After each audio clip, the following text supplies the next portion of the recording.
দেখি তো ময়না এবার বাংলাদেশের পুরো ট্রিপটাই খুব ইভেন্টফুল একটা ট্রিপ ছিল।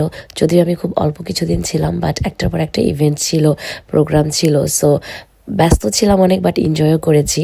সেদিন আমরা যাচ্ছিলাম শিল্পকলা একাডেমির পিঠা মেলাতে। সেদিনই লাস্ট ডেট ছিল। সো ভাবলাম যেহেতু বাংলাদেশে আছি, ঘুরে আসি পিঠা মেলা থেকে। মমি কই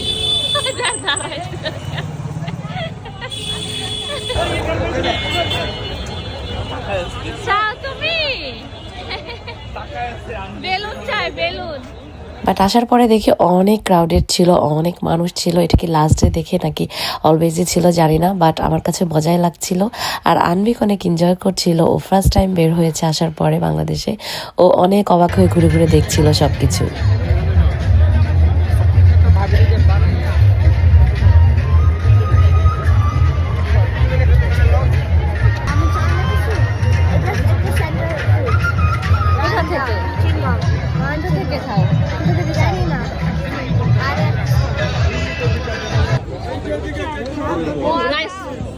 রাইস কি বলো এটা? রাইস বল। এটা তোমার হচ্ছে তো আমরা ঢোকার পরে দেখছিলাম কোথায় কোন পিঠা পাওয়া যায়। এক একটা স্টল এক একটা অঞ্চলের নামে, মানে এক একটা অঞ্চলের এক একটা স্টল করেছে। দেখে ভালোই লাগছিল। অ্যান্ড আমরা ডিসাইড করতে পারছিলাম না যে কোথা থেকে খাবো আসলে।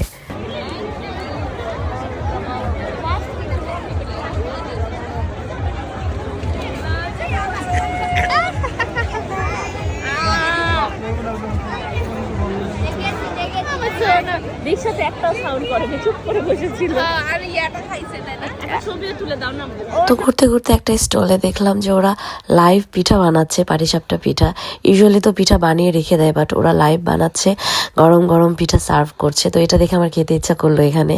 তো অনেক বললো যে একটা ট্রাই করো নিয়ে। সো আমি একটা পিঠা নিলাম। ওদের ক্ষীরের যে পুরটা, এটাও দেখতে বেশ লোভনীয় ছিল। এটা হলো রাজবাড়ি পিঠাঘর। তো একটা নিয়ে আমরা ট্রাই করছিলাম যে খেতে কেমন লাগে।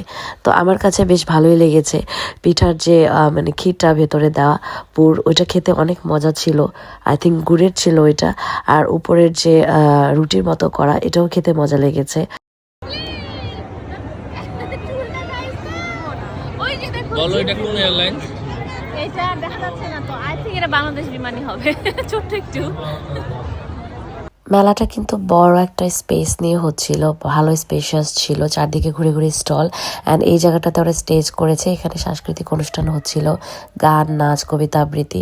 আমরা ঘুরে ঘুরে দেখছিলাম যে আর কোথায় যাওয়া যায়, পিঠা খাওয়া যায়। বেশি হচ্ছে বাচ্চা।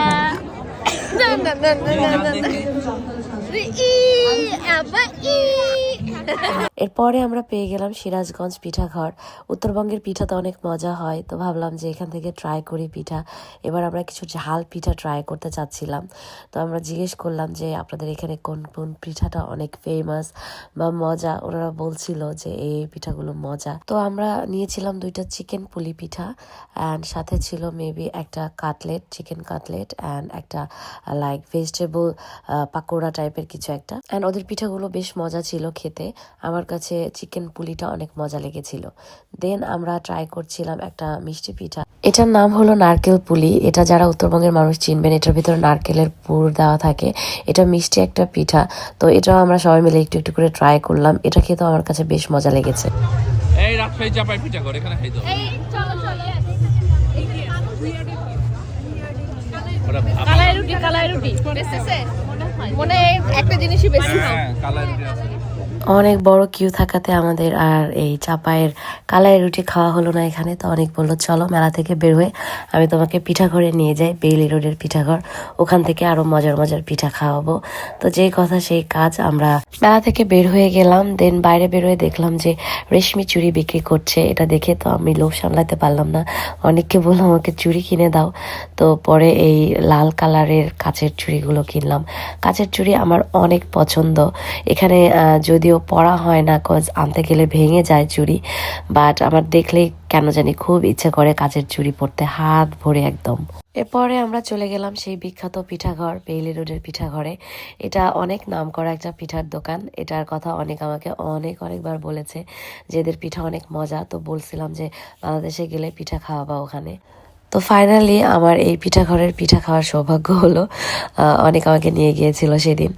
তো যাওয়ার পরে দেখলাম অনেক অনেক মজার পিঠা, লবঙ্গ লতিকা, ভাপা পিঠা, পুলি পিঠা, পাকন পিঠা, আরও অনেক রকমের পিঠা যেগুলো আমি নামও জানি না।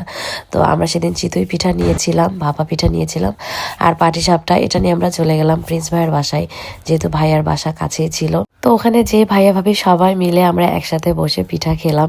পিঠাগুলো আসলেও অনেক মজা ছিল খেতে। পিঠাপুলি কিন্তু একা খেতে ভালো লাগে না, সবাই মিলে খেতে মজা লাগে। তো যাই হোক, এই ছিল আমার আজকের এই ভিডিওটা। কেমন লাগলো জানাবেন। ভালো থাকবেন সবাই। আল্লাহ হাফেজ।